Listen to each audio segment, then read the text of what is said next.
Earth's magnetic field continues to weaken. Soon, this intense solar bombardment could kill more than just power.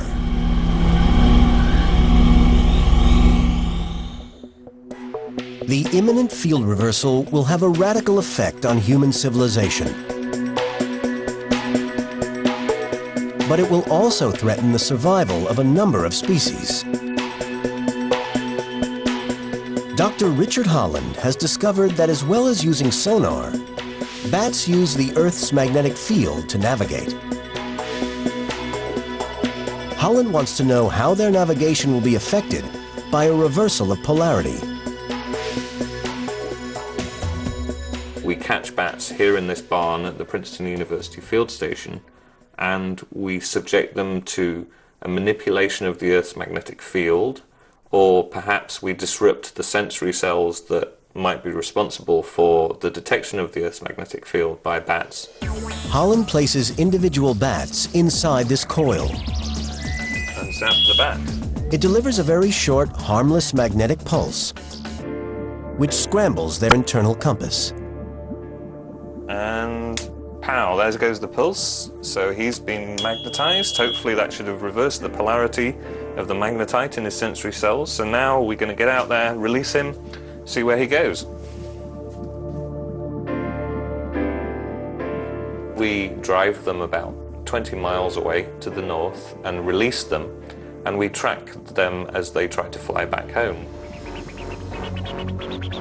He's off, okay. Holland wants to see how the magnetic pulse will affect their ability to navigate home. Bats normally fly back to the barn in around 60 minutes. But what happens to those whose senses have been manipulated? No, that's it. He's gone. He's gone. He's gone, and he's headed north. So this guy, he's had his polarity reversed, his magnetic compass was screwed up, he's gone in the wrong direction. But eventually he'll correct and he'll get back to the home roost. It takes the bats several hours to make it back. Holland believes that bats sense Earth's magnetic field lines. So when the magnetic field reverses, it's as if they're navigating with an upside-down map. They inevitably go the wrong way. There's very clear behavioral evidence that animals use the magnetic field for a compass, certainly, and also possibly as a map. But fluctuations in the magnetic polarity don't just affect bats. For decades, whale beachings mystified scientists. But in the 1980s, biologists notice a correlation between the location of whale strandings and sudden magnetic anomalies on the sea floor. A weakening magnetic field could cause the leader of a whale pod to misread its internal GPS, leading others into dangerously shallow water. There is the potential for this to affect animals' ability to locate their position using the magnetic field. The Earth's magnetic field as a mechanism of locating their position on the Earth has been vital for animals throughout the history of life on Earth, and so it's hard to imagine life without the magnetic field. An absence of the magnetic poles could be disastrous for many species, including us.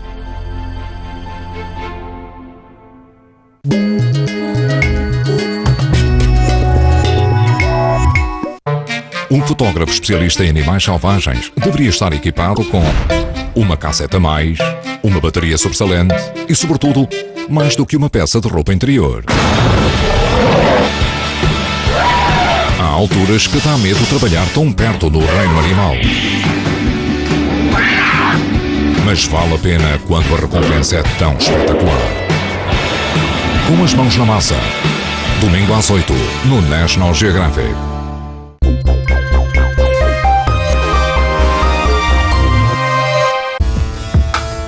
A um miúdo move-o a curiosidade.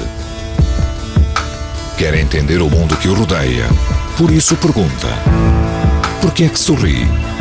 Porquê é que chora? Dançam porquê? Porquê é que treme? Porquê é que chegam? Porquê é que se vão embora? Porquê é que correm, lutam e destroem? Porquê é que é um herói? E ele? Também parece um herói? Porquê? Um miúdo move-o a curiosidade, e a curiosidade deve ser estimulada. Porquê? Porque só quando perguntamos, aprendemos a lição. Uma série em estreia, inédita e a cores, que percorre do princípio ao fim a Segunda Guerra Mundial. O conflito que deixou homens, mulheres e crianças sem resposta. Apocalipse da Segunda Guerra Mundial. Brevemente, o mês da Segunda Guerra Mundial no National Geographic.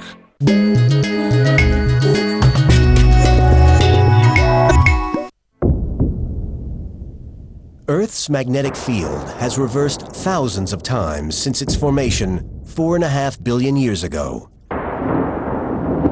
And scientists now believe that the next reversal is imminent. The race is on to predict exactly when it will occur. In 2010, the European Space Agency will launch SWARM.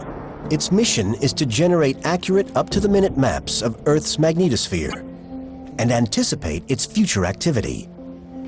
Professor Nils Olsen of the Danish National Space Center is working on the mission. The new and exciting idea behind SWARM is that we have 3 satellites. We have a higher satellite at an altitude of 530 kilometers, and we have a pair of satellites at an altitude of about 430 kilometers. These identical satellites are equipped with new generation magnetometers. These will detect minute variations in field strength, as well as identifying any new areas where the poles are reversing.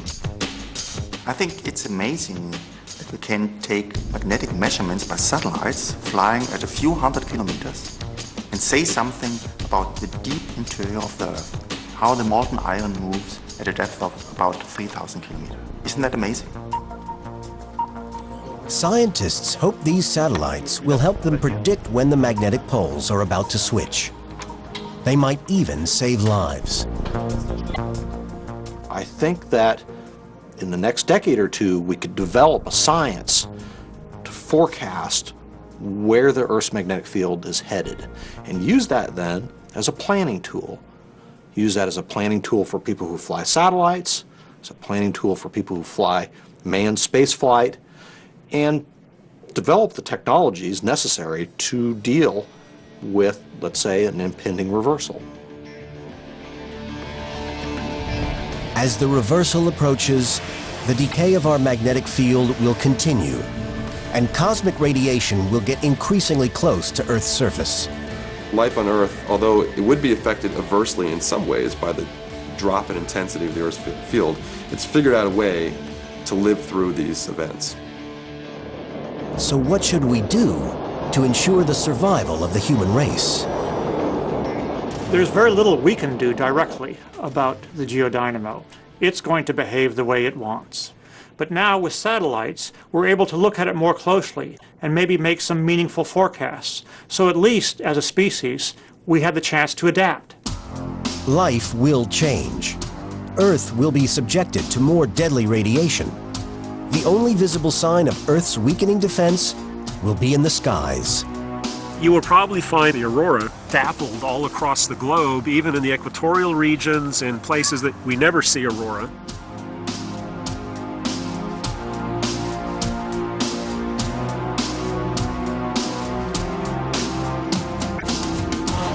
The magnetosphere has shaped Earth's entire evolution. Without it, life as we know it would not exist. Our planet would be barren. It protects us from the effects of solar storms. Although its polarity has reversed many times over the millennia, mankind has never been around to witness it. All life will be affected by a reversal of Earth's magnetic field. But scientists have yet to discover evidence linking past reversals with mass extinction events. If we adapt, we should survive.